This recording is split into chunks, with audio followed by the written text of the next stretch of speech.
Алманияда Графенвер полигонында күчлі Авропа халқара танк ярышлары кечірілі. Программаға Корея кенжі күні Украин командасы пыштав атышлары ве нишанларының қыдыруы бойынша вазифелеріні бежермек керектір.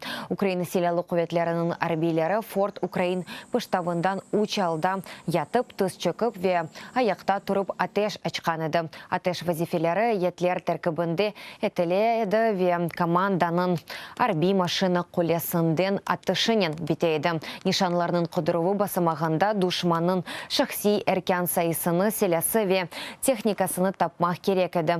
Украинаны ярышларда капитан Роман Багаевның танк бөлігі темсил еті. Бірінші күні украинлелер ұжым вақтында арбиятышны тақдим етті. Нәтижелері ярышның сонында белі олacak. Бұсіне заферні Америка қошма штатлары, Алмания, Франкистан, ве Полония, Австрия, Украина танчықлары қазынмаға тырыша.